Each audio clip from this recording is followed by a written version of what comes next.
zinc sulfate, the product sulfate, and an ion exchange resin. He has put into that water and allow it for some 1 hour for mixing, form a complex. And later that, once the complex has formed, he is removing that water through a filter cloth or some filter tissue paper like that. He is doing that. Since the quantity is very less, the filter paper is allowing to remove the water, and just that's a solid. He is collecting and doing for drying. And further, he is using for tablet preparation like that. It's happening. When it comes to our level, from 100 grams to when we are going to prepare 200 kgs batch, that time what was happened, we have everything was fine, and proportionately we have taken bigger vessel and same proportionate of water, drug, resins, everything we have kept, still everything complex has formed. Till this level, no issue. After that, in this next step is the filtration of this complex. So here our trouble has started. What was happened when we are filter this solid and liquid up to certain level, some up to 5 to 10 kg, the filter cloth was allowed to remove the water. After that, the cake was formed on the filter cloth. It is not further allowing to remove the water. So this is the bigger struggle we have faced at that time. So we don't have the idea that this may happen like this. So anyhow, we have already prepared the batch. So to remove the water, we have just allowed that total solution in the same container. And thus, once we have allowed to settle that solid in the bottom, then upper portion of the water we have removed with some suction pumps like that. And after that, we have allowed it to drain furtherly. But this is not the right practice. Why? Because in pharmacy, in pharmaceutical manufacturing, there should be GMP practices should be there. Why? Because this is going for human consumption. So there should not be any contaminations, any unwanted practices we should not do. So here, anyhow, we have completed this activity and we have moved for next level. Since this is the scale up, which will not go for human consumption, we have completed it. But here, what was the main thing is the learning is that here it will not simply filter through filter cloth as like in small scale. In bigger scale, definitely it requires some centrifuge which will forcefully remove the water, and within a minutes will provide us the solid cake. So we can dry it easily.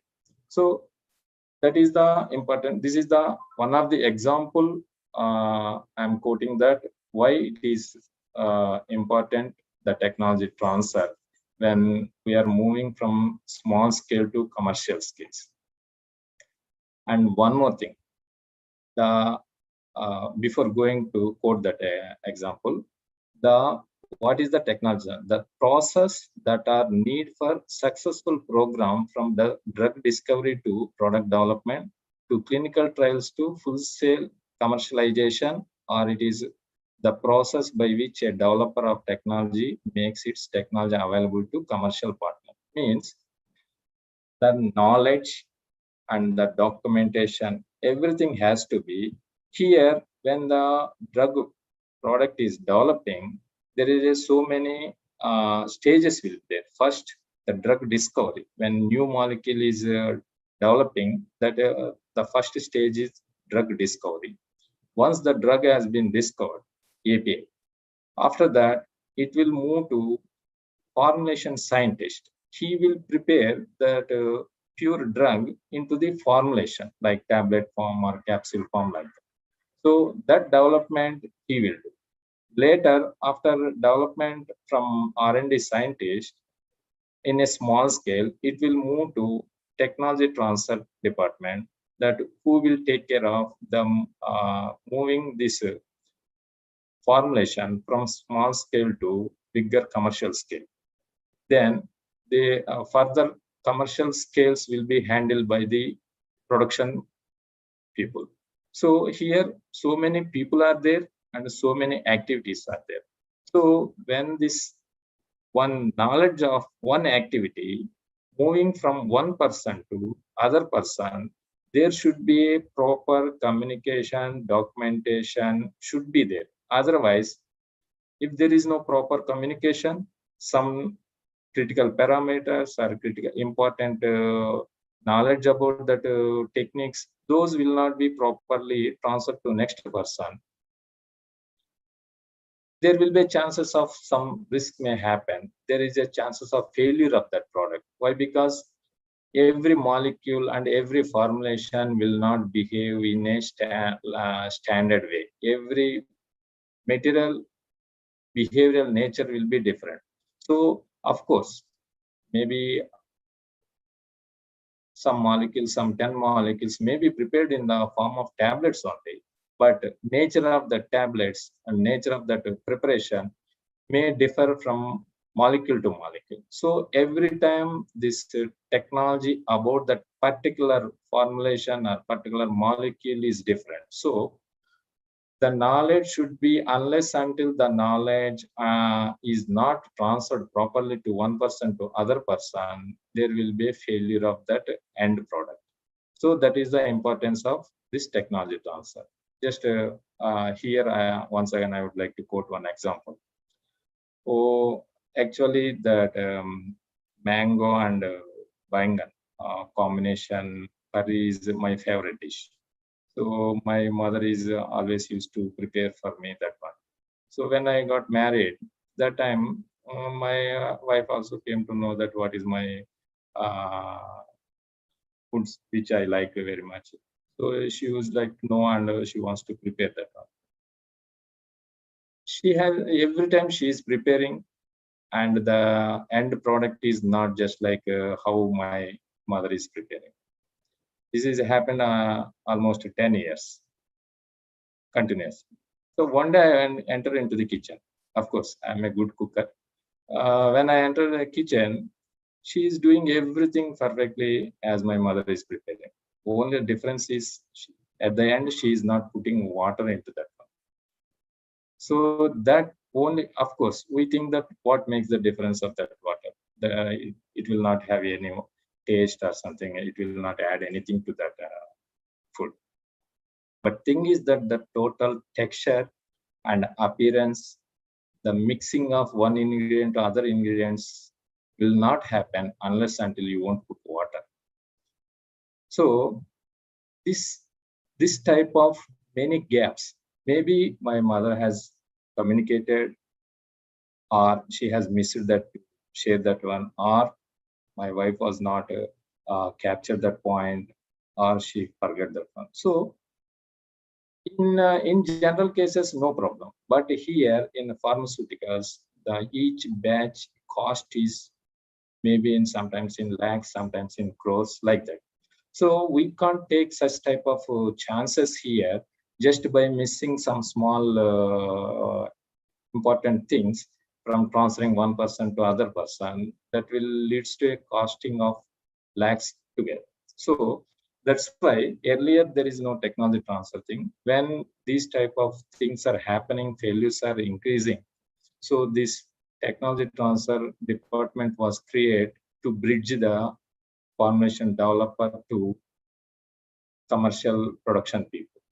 So we will get the knowledge from the scientist, and we will analyze it, and we will anticipate that when we are moving from small scale to bigger scale, what type of problems may arise, how to handle that one when so many practices with there. Material shifting, that time quantities will be there, sometimes in liquids, how to transfer from one tank to other tank. And in case of creams, it will be in a semi-solid form. It will not move from one tank to other tank. These type of things, as a technology transfer experienced person should anticipate that what type of equipments is required, what type of parameters to be keep over there to move it in a smooth phase. Those type of knowledge, first he has to get the knowledge, product knowledge from the R&D scientist, and he has to add his equipment knowledge to that one, and then he has to do some bigger scale studies, and after gaining that knowledge, then he has to move to production manufacturing. So here the technology will be transferred from formulation scientist to production people through technology transfer person. Next, move to next page.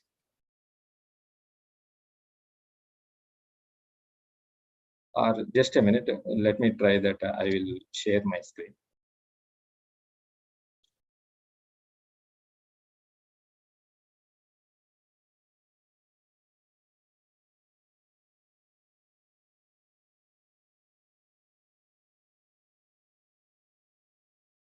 Are you able to see my screen? Hello? No, sir. No? No, sir. Okay, not an issue. You proceed. Okay, sir. Yeah.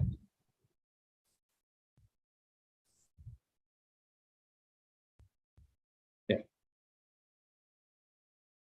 Coming to the definition, transfer of technology is defined as a logical procedure that controls the transfer of any process together with its documentation and the professional expertise. Here, both the things will be there. Why? Because professional expertise, anyhow, it will be there. But that professional expertise will transfer through a person to person and the person specific. But the expertise which will be there, that has to be put in the documentation, so there is no missing when it is transferring from one level to another level. So it is a combination of documentation, professional expertise between the development and manufacture. So it's a combination of documentation, professional expertise, then only this successful transfer may happen. Okay, move to next page. When it will happen? Generally, this technology transfer will happen in many circumstances. One is when a new product is developed, it will move from formulation R&D to production.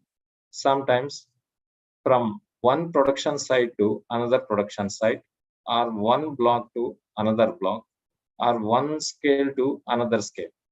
Suppose if Aurobindo is having multiple units, one is many units are in Hyderabad, some are in China, some are in US, like that. So when one product already is manufacturing in one side, which is required in another country, so the same product has to be manufactured there also. So that time also this technology transfer is required. Why? Because depends on the site, depends on the country requirements, the sizes, equipment sizes, commercial volumes, these and all may different. So here the technology, once again, technology transfer is required from existing site to another site. And if it is a very new product to organization, from that time, from R&D to which is being manufactured commercial scales, the first site, that may happen. Sometimes within the site, from currently there is a small certain scale is there, 1 lakh or 10 lakh batch size will be there. When requirement has increased, so we need to increase the batch size. So that time also this type of technology transfer is required. Please move to next page.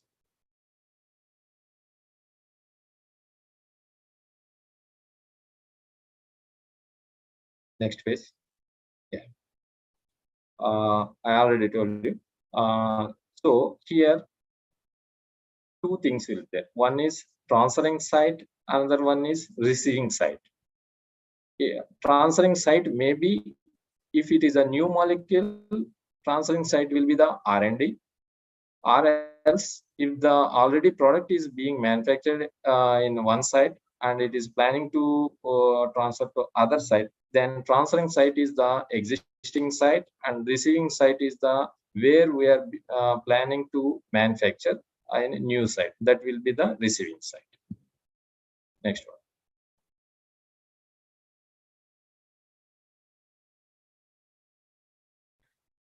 Here, to make this happen, this technology transfer from one side to another side, it is not a one person or one department job. It is a there should be a group of departments, group of people is required to complete this task. So here, what will the group consist of? The existing site, one development person, and formulation development person who develops the formula, and analytical development person who develops the methods to analyze that developed formulation, and one packaging person who develops the packing styles for this new product as per the market requirement, and technology transfer person who transfer this knowledge from R&D to production people, and production people, if the formulation is already in the one site is manufacturing in existing site, then the production people. Similarly, in new site, again that production people, packing people, and environmental health safety persons. Suppose when you are using some carcinogenic materials, that time these EHS persons are required. QA, the quality of the product and the quality of the process for checking of those things, QA is required. And once the transfer this process from other side, the other side also needs to analyze this one, so QC is required. Engineering persons to provide the facilities as per the requirement of that product, and finally regulatory department. When for domestic market there is no requirement of regulatory, but when we are doing for US, Europe, such type of regulatory countries, definitely the first directly we can't do commercialization to that countries, and we can't supply to that one. First, we need to manufacture 3 batches, and we need to do this validations, stability. Then we need to file to that regulatory. After getting the approval only, we can start manufacturing and supplying to those countries. So these many group of people are required to do this technology transfer from one side to other side. Here, during this process, there are 3 stages. One is assessment evaluation phase. Next one is planning stage, and third one is execution stage. Assessment phase means, see, for any event, first we need to plan. There should be some plan. What is the event? How many people will come? What is the scale? And what are the things we need to do in that event? So here also in this, please go back. Okay, no issue. Keep it. Assessment. Okay, no problem.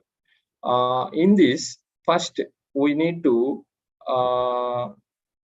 document collection. We need to do it. Why? Because when new project has come to us, we don't know about that. What is the product? What is the nature? What is the scale? And since how many batches are manufactured till date? These and all we don't know anything about that. So first we need to start the collection of that documentation about that product from either from R&D or from the existing manufacturing site.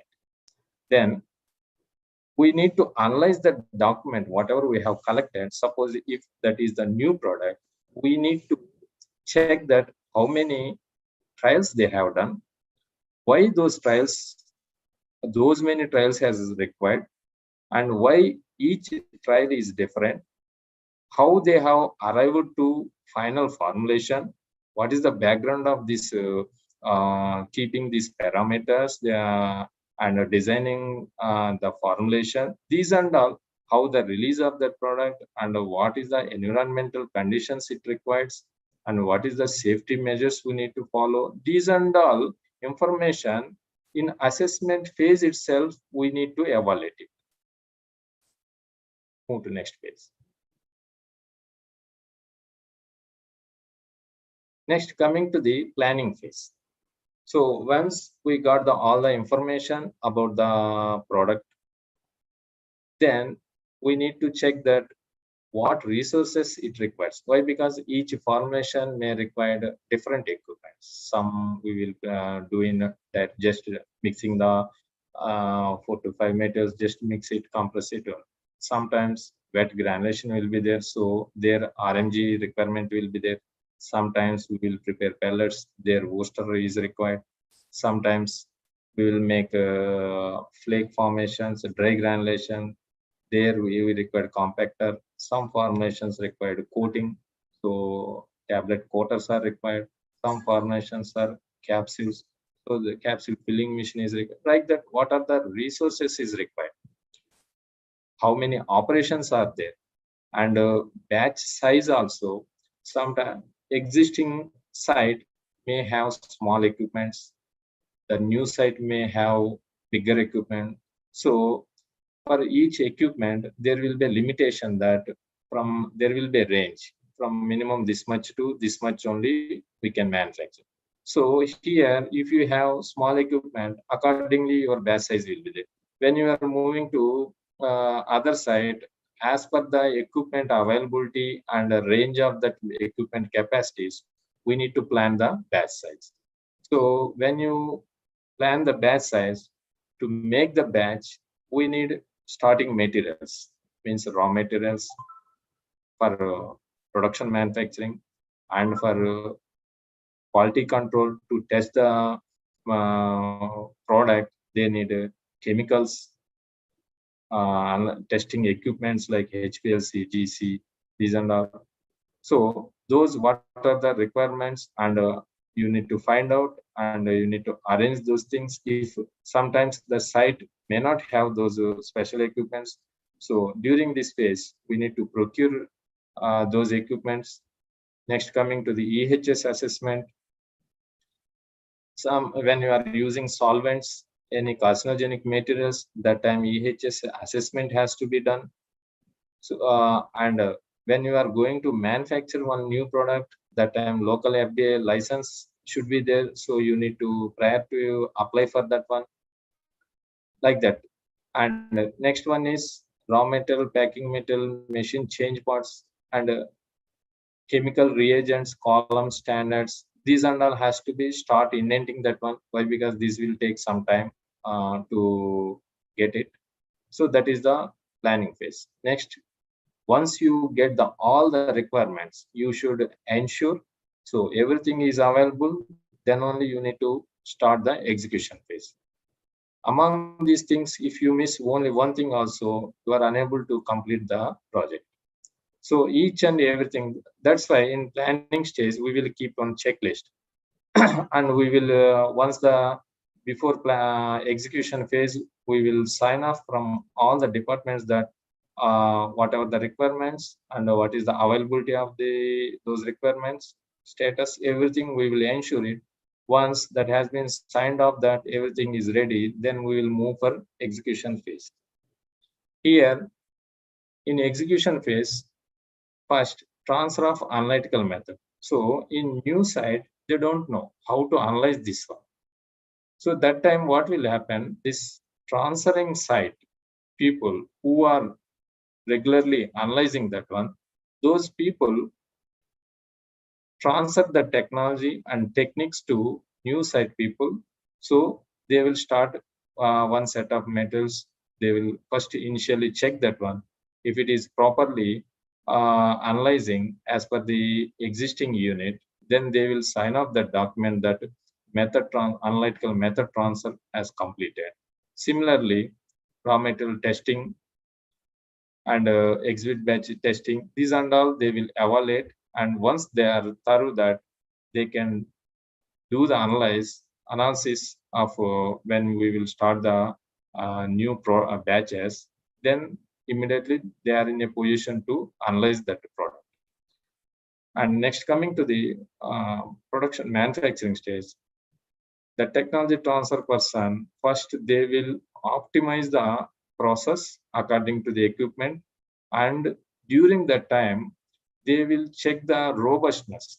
So if every time may not possible because of some circumstances, may not be possible to get exact, means I say 100% hardness.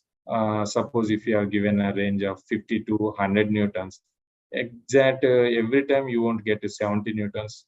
And within the batch also, each tablet will not have the same hardness. Why? Because we are manufacturing in the machines. So there is a percentage variation will be there. Some 5% weight variation, 5% will be there. Hardness, some 10 to 20 newtons difference will be there. Those and all. So during this optimization phase, you need to uh, design the range. If weight variation goes to up to 5%, my product quality does not have any impact. If my tablet hardness lying between 30 newtons to 80 newtons, there is no impact on the final product quality. So you need to, during this phase, you need to evaluate end-to-end level of the each parameter. You need to evaluate it. Then you need to fix the parameter ranges before going to do the commercial batches manufacturing.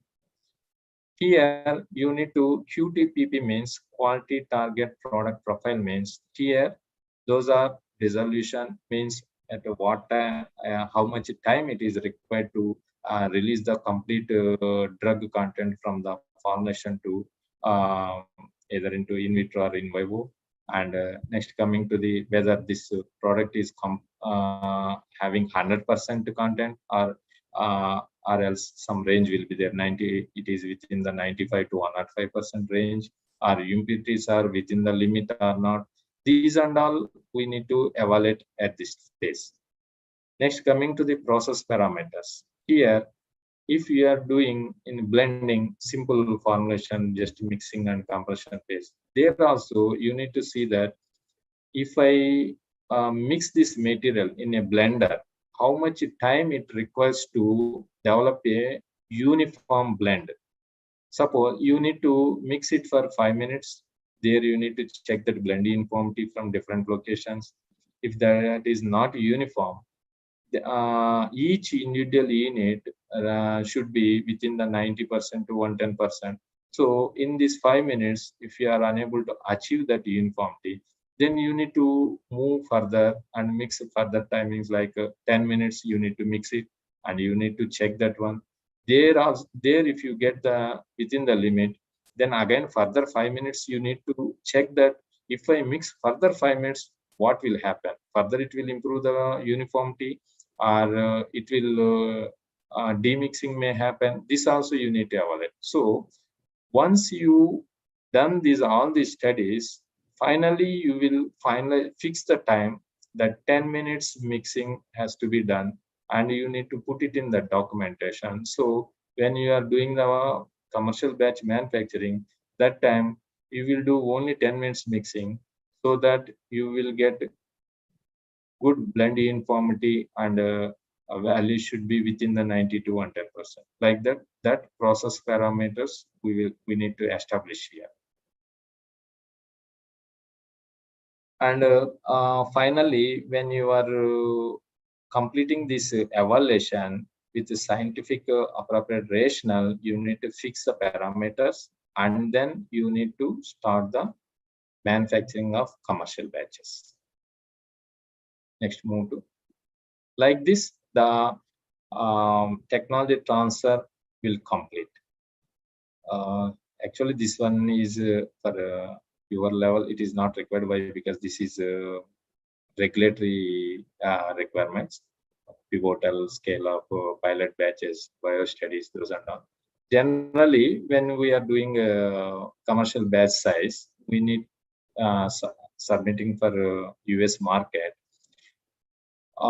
Suppose your batch size is in future as per the current market requirement. If you think that monthly I should prepare 10 lakh tablets, when we are doing the submission batches prior to get approval, at least 1/10 of that 10 lakhs batch size should be there. Otherwise, today, if you manufacture 10,000 tablets batch size and done all the stability studies and submitted for US FDA,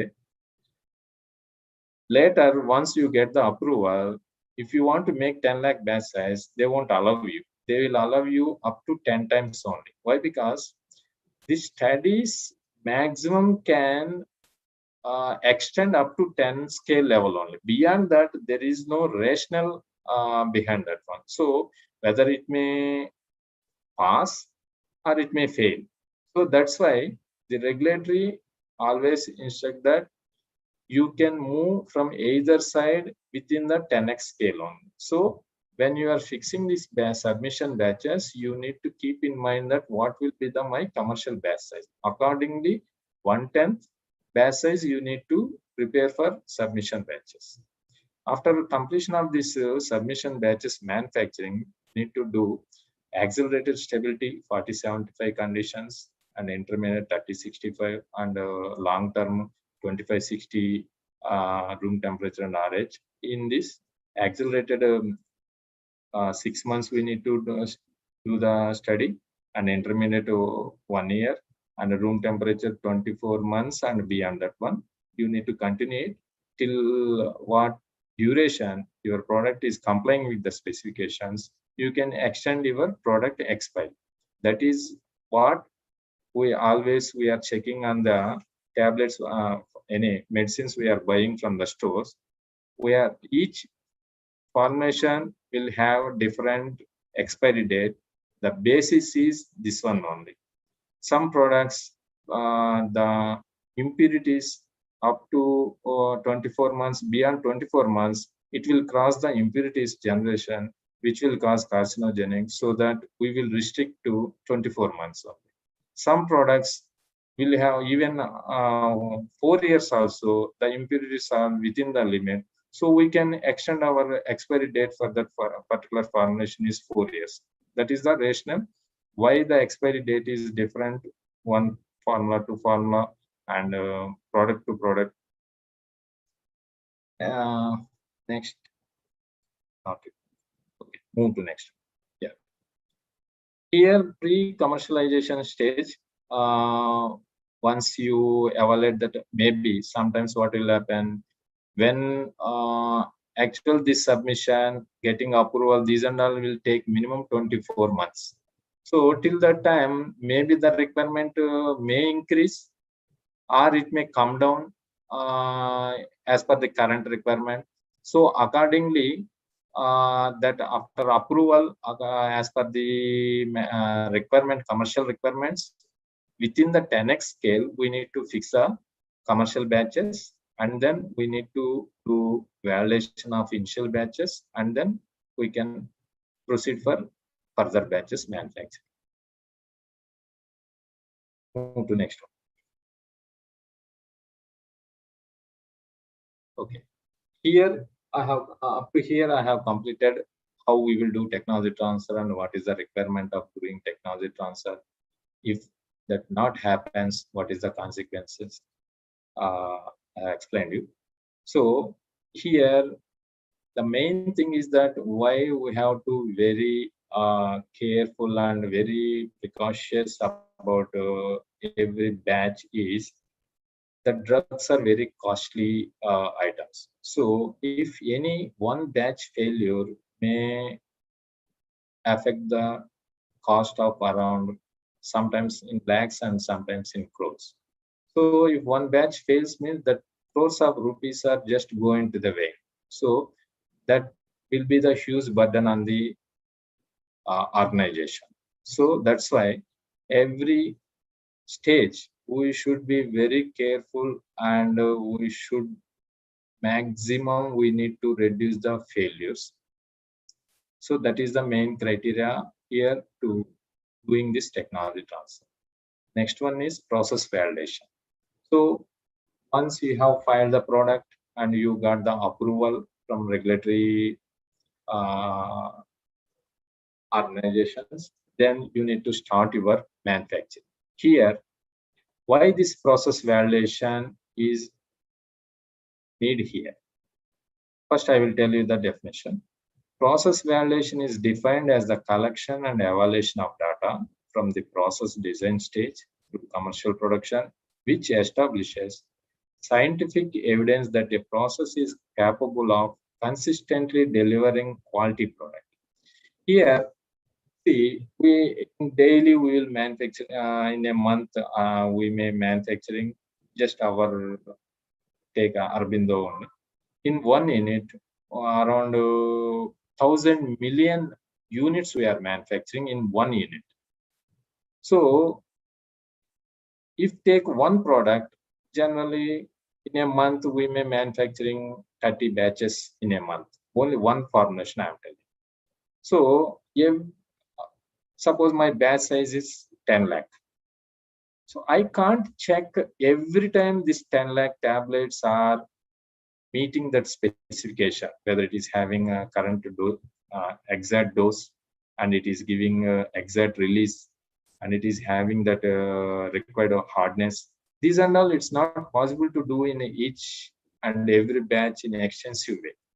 So what regulatory is designed that, suppose initially if you manufacturing 3 batches, one after one, if all 3 batches meets your specification, suppose assay should be in within the 95 to 105, resolution in 30 minutes, not less than 80%, and hardness 30 newtons to 80 newtons, like that, there will be specification for each and every product as per the product nature and the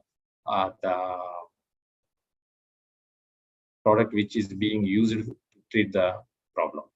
So here, in these first 3 batches, each and every operation, suppose there is a granulation, there is a drying, and then milling is there, blending is there, compression, coating, then it will be packed. So here in granulation, when I put all the materials in the RMG, I will mix it for 5 minutes to mix all the materials. Then I will add the binder to that one to make the granule. So here what I will do, in this dry mixing, again I will check that within how much duration it is establishing the uniform blend.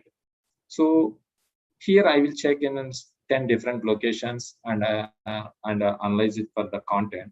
And if all the units are within the 90 to 110%, then okay, 10 minutes is sufficient to establish a uniform blend. Then I will add the binder. Then I will make the granulation.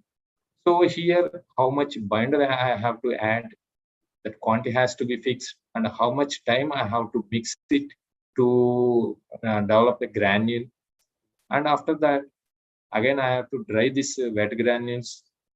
Here, how much LOD, loss of drying, I have to maintain, how much temperature has to be put here to dry that material.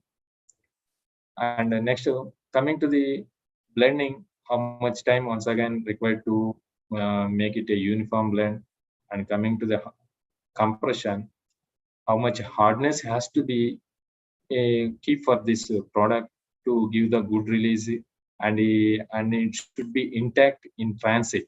When after packing, it will move to so many places. They will handle in a common way. So they will throw here and there, that shippers, those and all. So in that time, that tablet should not break. So sufficient hardness should be there. So all these things, and during this compression, I will check at different speeds the product is meeting the specification or not. I will check slow speed, optimum speed, high speed. I will check, and if a process is running for 10 hours, I will check initial. After starting the process, I will check at initial, and after 5 hours again I will check, and after before ending the process once again I will check.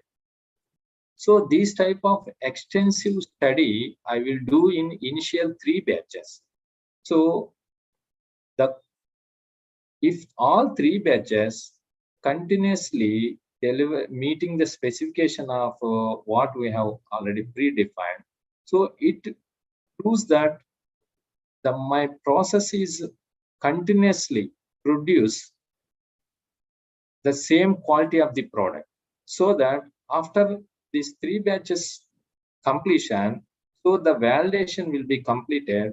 So further batches, I have established a confidence that further batches is not required to analyze in extensive way. So there just I will do the only one sample analysis for the entire batch. Why? Because we already established the evidence. So the process validation is a evidence that proving that my process is every time delivers the consistently delivers the same quality of the product. That is the requirement of doing process validation. So here, how many types of validations will be there? How it is important, that I will take. Just a minute. Hello. Hello.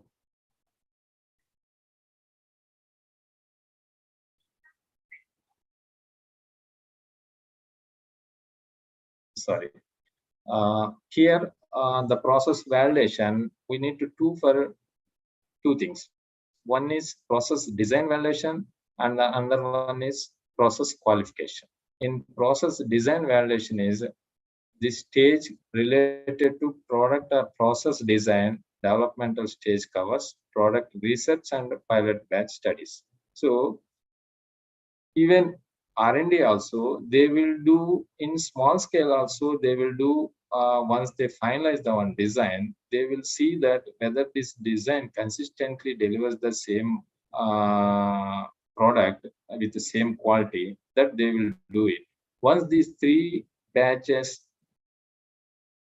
gives the same type of product, then they will study the stability also. So during stability also, it meets the specification to particular duration, then they will allow us to taken it for commercial level. So that is the process design stage validation. Next is process qualification. During this stage, the process design is evaluated to determine if the process is capable, reproducible commercial manufacturing. It confirms that all established limits of the critical process parameters are valid and that satisfactory product can produce even under worst case. I already explained it. So I will check that low hardness to high hardness, low speed to high speed. So everywhere even, so sometimes the material what we are going to use in that formulation may vary. Why? Because every time the material what we are generating, what we are procuring will not be same. Why? Because everywhere there is a some, we are doing the machinery manufacturing, so there should be a range. So there also in raw material also there is a machine manufacturing is there. So the 5% range of material quality may vary, so that suppose one time fine particles may come, one time bigger particles may come in one of the raw material. So that changes my granulation, final parameters, these and all. So my hardness may vary slightly. So that's why I already established that if my tablet hardness, right from the 30 newtons to 80 newtons, even at 30 newtons also it will meet the my product specification, and even at 80 newtons also it will meet the specification. So the worst case level we already established during that validation, so that we are confident that even in future commercial batches, if it is within that established range, then we can confidently say that my product will meet the predetermined specification.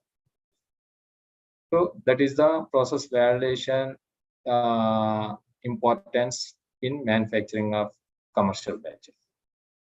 Please move next.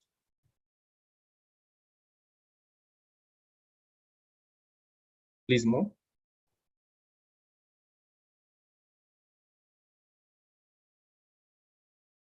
Here, qualifications are different type of qualifications. Coming to the equipment, if you see, there will be installation qualification, operation qualification, and performance qualification. Coming to the installation qualification means when we are procured one equipment. So the installation means that requires some connections, that requires some inlet temperature, airflow connections. These and all will be there. So as per the design, whether it is happening or not, that and all has to be do during this installation qualification. Next is operation qualification. They will give some range to that mission, telling that my blender can rotate right from 1 rpm to 20 rpm. So that during that operation qualification, you need to check that it has to run right from the 1 rpm to 20 rpm. You need to check it. First, you need to keep 1 rpm and check that whether it is exactly rotating with 1 rpm speed only or not. And a similar way, 2 rpm, like that, the end to end, you need to check that, so that you will establish that document evidence that in future, if anyone wants to operate this, use this equipment, you can easily know that this is having the capability of rotating right from the 1 rpm to 20 rpm, so that within that range you can operate that equipment. Next, coming to the performance qualification. In that performance qualification, what we will do is, here earlier just we will operate the equipment in a empty condition. There will not be any materials or anything. Just as per the specification mentioned in that equipment guide, we need to check that whether it is operating in that range or not. Here, after putting the materials, whether blender requirement is to establish the uniform blend. So that here you will put materials in that blender, and here you will establish a evidence that what is the minimum capacity of this equipment and what is the maximum capacity of this equipment, where I can get a uniform blend. So here, as per the supplier, generally blenders, they will say that if that is from 30% occupancy to 80% occupancy, this can capable to develop a uniform blend. What will happen generally if it is less than 30%? Material will not be moved, just that will slips, so that it will not allow to rotate and sliding or diffusion technique to mix material one with other. So that is the range we need to establish, that above 30% or below 80%, this equipment is capable to establish a uniform blend, so that in future, if you, when you are designing a batch size, based on this capacity only, within this range only, you need to finalize your batch size.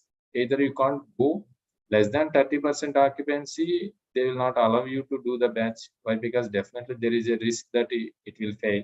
So beyond 80% also, they will not allow you there also, because of the very less gap, material will not mix properly. So that is the qualification required to establish the machine capacity. So IQ, OQ, PQ. These three are related to equipment. And next, coming to the process performance qualification, anyhow, we are doing for each product by doing three process, three batches. So there we can establish that product performance. Move to next.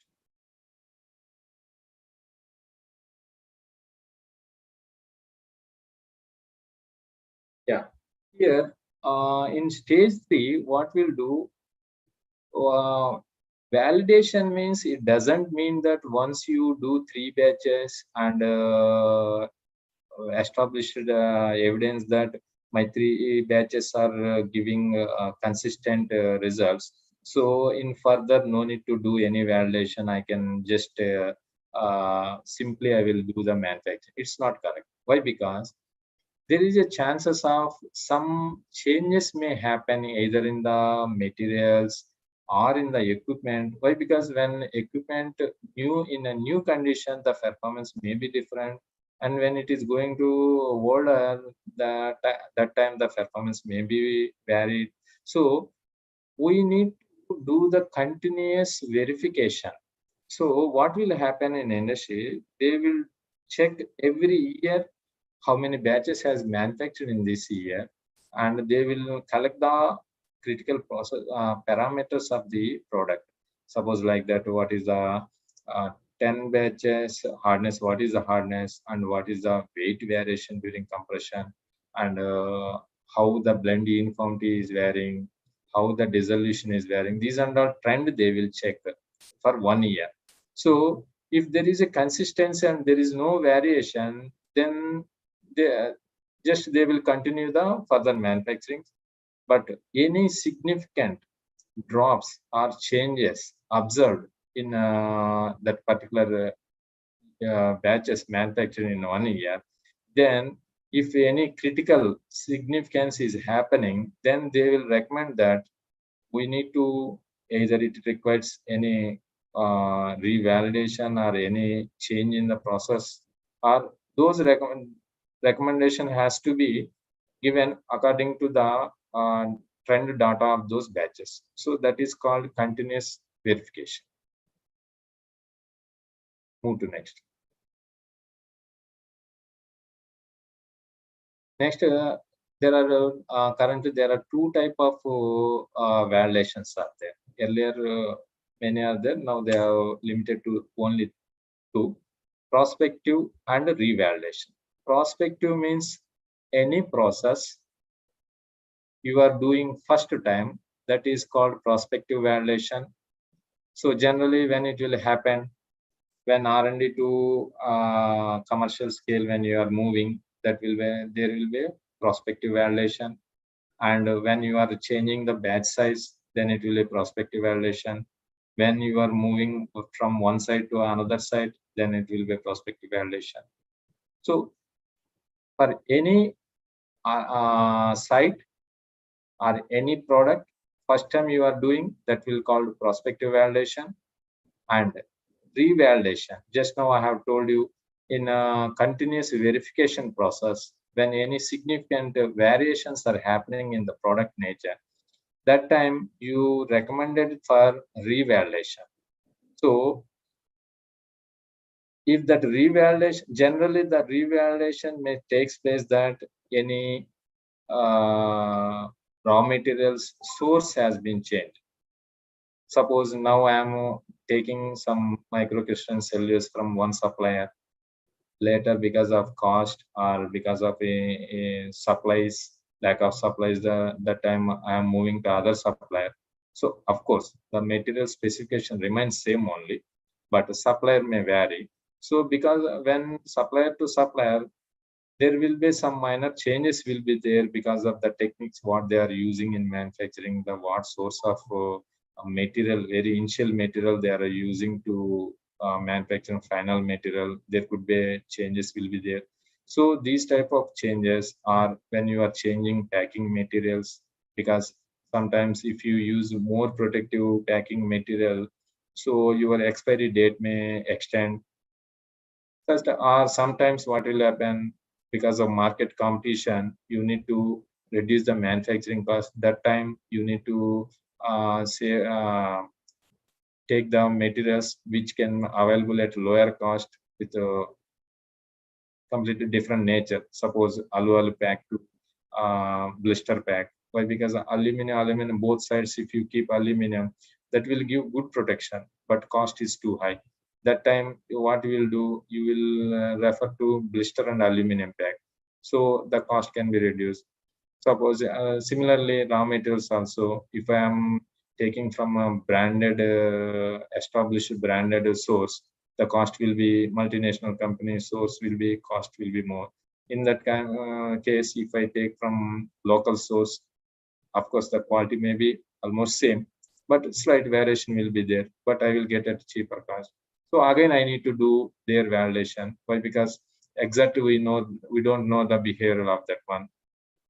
So there we will do the revalidation in that cases. That is the types of validations according to the situation when we need to perform it. Hello. Hello. Give it security.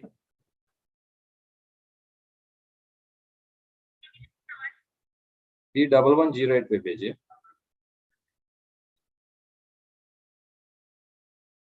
So just now I told you the revalidation will take place, change in the raw materials, change in the source of active raw material manufacturer, change in the packing material, change in the process. So in these circumstances, we will do the revalidation. So move to next page.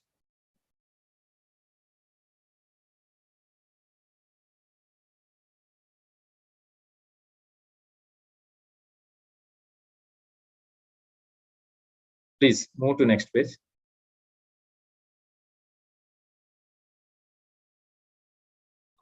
Actually, once you come to industry, you'll come to know how to do these validations.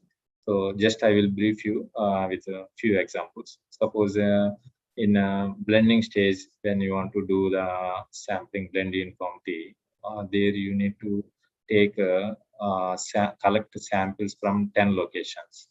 So there, to collect the samples, top layer, middle layer, bottom layer, you need to use some sampling devices. So in that sampling devices, every time you won't get exact quantity of sample. So there, the regulator has given some range that 1x to 3x within the sample size should be 1x to 3x within that range only. If you keep one die, fixed die, you will get within that 1x to 3x only.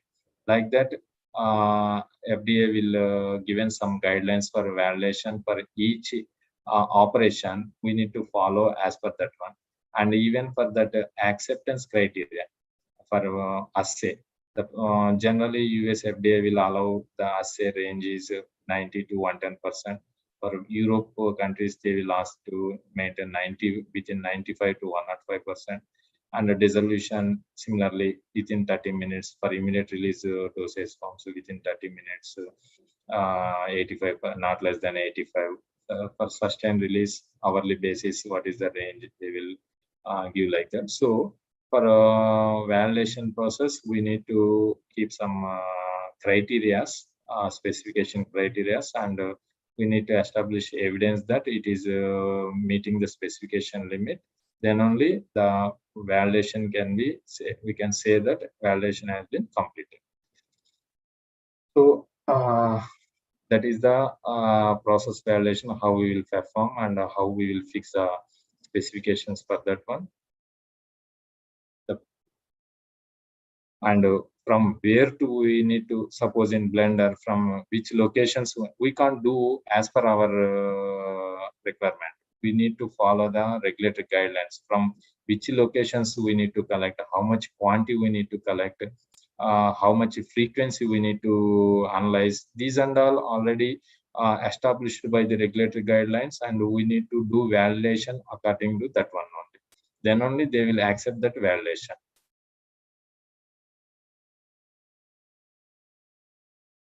So that's only the acceptance criteria and sampling locations already designed by the regulatory. So we need to follow those guidelines and complete that validation accordingly. Next page. The advantage of process validation. I told you that consistency through output. So if you establish that 3 batches are consistently meeting the product requirement, so that you are building the confidence that further batches also will be will be given with the same quality of the product. And reduction in rejection and reports. So if you are not designed in a particular way, so there is a chance of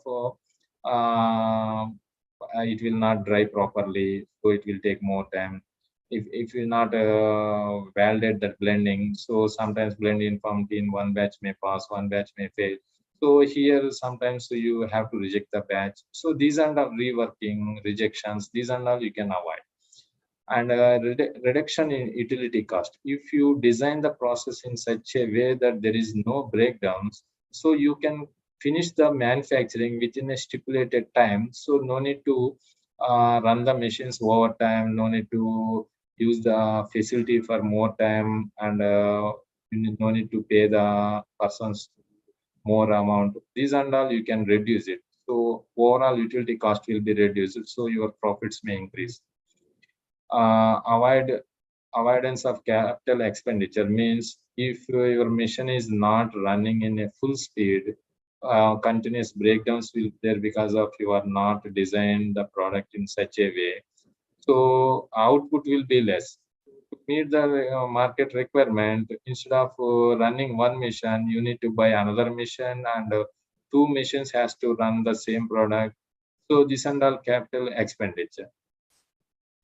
Sometimes if this is not validated, there is a chances of continuous process failures.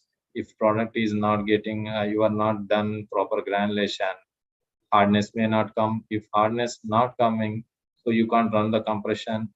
So complaints will keep on increase. And testing also, if the product failures are increasing, you need to increase your analysis frequency. So if product is robust, no need to do frequent analysis. Just one time can represent the total batch. Why? Because the process, there is no change in the, suppose if you take compression process, there is no weight variation throughout the process.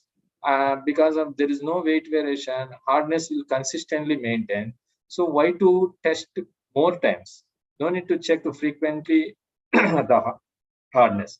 If you frequently check the tablet hardness, the whatever the samples you have used for hardness checking, you need to throw it. Why? Because the tablet already broken, so you can't use it.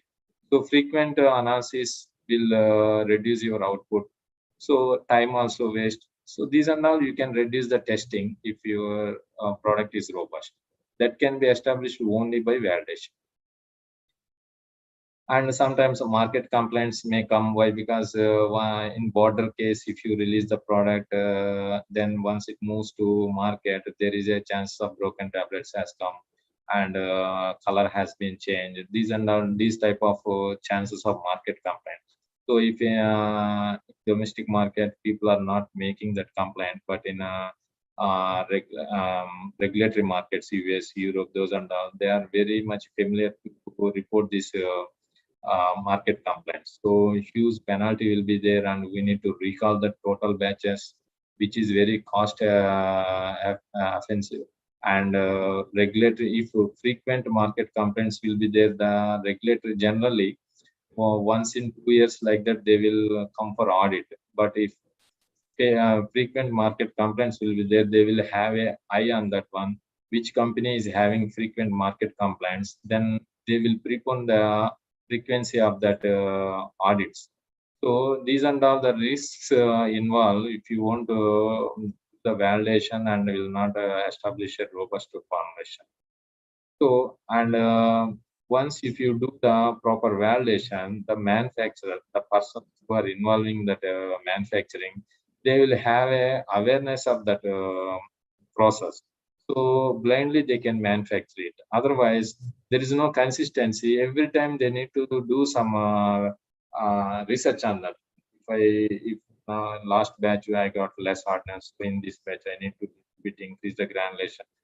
This type of research they have to do it. Otherwise, if output final product is coming consistently, no need to hear any research. Every batch they can do in a similar way with confidence. And Even if your product is more robust, no manual monitoring is not required. Just atomized machines you can use it so that it can take care of that. So these are all the advantages by doing the process validation. That's why for any site or any product, initial validation is mandatory to establish the confidence about the product. Please move to next page. Next. That's all. So with this, this much is enough for you. Why? Because you are in academics. So even if I go beyond that one also, you are unable to understand that one. So whatever the level you can understand, so that much I have explained you. Hope people have understand what I have explained. Thank you. Thank you very much for bearing of this presentation. Thank you very much. Any doubts? You can freely ask me. Thank you very much, sir. Thank you very much for your detailed explanation about the process validation and technology transfer. It was a detailed presentation. So literally each and every step you explained in very in depth. So we are very much clear about it. Still, we are having some question and answer. So we will go for question and answer session. So those who are having question can keep your question in chat box. So we are having question. I will read for you, sir, that questions. Sure. Chat box, we are having question. So can you tell me what is the exact batch size of pivotal batch?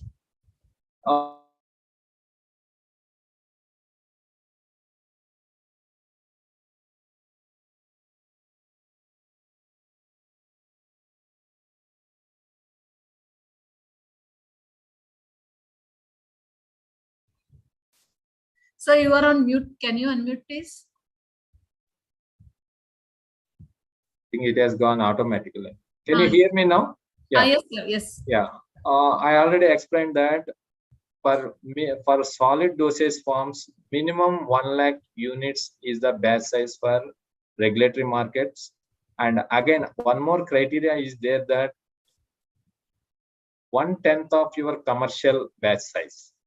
So whichever is higher, you need to go for that one. Suppose your future anticipating that market requirement will be 1 crore, then your batch size, submission batch size should be 10 lakhs. But if your market requirement is only 2 lakhs, but even though you can't make 20,000 batch size, minimum batch size is the 1 lakh and 1/10 of your commercial batch. Whichever is higher, you need to go for that. Okay, thank you, sir. Sir, another question. What kind of a job opportunities can be expected in this field, sir? And are there any special course to learn them in detail?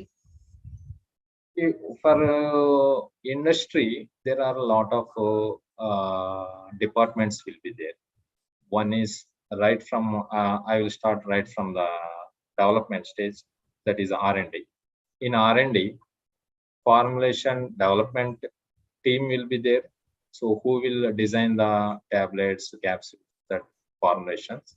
And another department is analytical development, who develops the methods, how to analyze that content of the particular formulation and impurities, these and all. The analytical development department will be there, and developmental QA, who checks that whether this product which was developed by the formulation person and the method which was formulation is that well properly developed or not. For checking that one, developmental QA will be there. And next, coming to the technology transfer, here technology transfer department will be there. And coming to the commercialization, here many departments will be there. One is especially for pharmacy graduates, that one is either you can go to production, you can go to technology transfer, you can go to quality control, QC. We can go to quality assurance, and after commercial batches, manufacturing initial batches, we need to file the products for regulatory authorities. For that regulatory department will be there. So these are all the areas we can, beyond that one, clinical studies also, there also pharmacy people will be there. These are the wide range of opportunities are there in industry. In addition to that industry, some organizations are there who will develop some information, just like a Google. Pharmacy information sites are there. There also they will prefer pharmacy graduates who can gather the information about different companies, different formulations, different molecules, what are their, how many companies has filed this product, what is the market capture of this product. These are all information, extensive information about particular molecule. They will gather and keep in a particular site, just like a Google search. Some pharma search sites will be there. So there are also opportunities that there for pharmacy graduates. Okay, thank you, sir. One more general question, sir. For this, B.Pharm is sufficient, or the student has to compulsory go for the M.Pharmacy? B.Pharm students are having any job opportunities in this field? See here, if generally now depends on the demand and supply. See, already there is a more supply is there than the demand. Yes, so yes, that's true. Definitely, if you when postgraduate is available, then definitely we will prefer postgraduate than the graduate people. So that is particularly in industry. Here also, once again, there is a difference is there. If you are want to move for production, then B.Pharmacy is enough. But particularly for this R&D, definitely they will expect that post graduation. Okay. But here, once again, there is a competition for us, particularly in departments like QC and QA.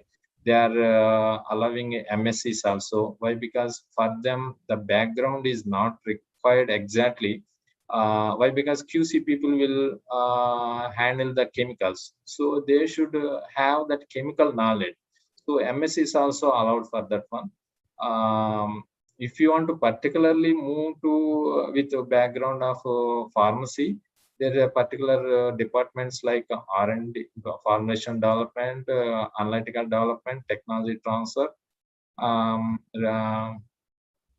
and nowadays the specializations are available for quality assurance and quality control and regulatory. So as per my suggestion, that nowadays the R&D requirement is being decreased. Why? Because the available molecules number is coming less. Why? Because already whatever the molecules has discovered, all has been developed. So there are very limited chances for developing new formulation. So the opportunities are becoming more in the manufacturing side instead of R&D. So it's my recommendation that some initially, even I also, when I did my graduation, that time I have interest to move for formulation development. But I can say today, fortunately, I got opportunity in technology transfer. Why? Because if you see that formulation development, one formulation scientist will develop one formulation in a sometimes in a year, one in 2 years, like that depends on the complexity of the product. But when you come to technology transfer, in a year I need to transfer at least to some around 10 to 20 formulations. So anyhow, I am the bridge between the formulation and production. So I will have the production knowledge, I will have the R&D knowledge, and I am bridging both of them. So while my experience is getting increased, I can move either way. I can move to R&D or I can move to production or I can continue in the technology transfer. But if you are in a formulation, you will be restricted to formulation only. If you are in production, you will restricted to production. But with this department, you will have a both knowledge, production and R&D knowledge. So now itself, you need to decide that which department you want to move. If you are going for a post graduation, you need to choose that one as per your interest. You want to go for QA or QC or formulation.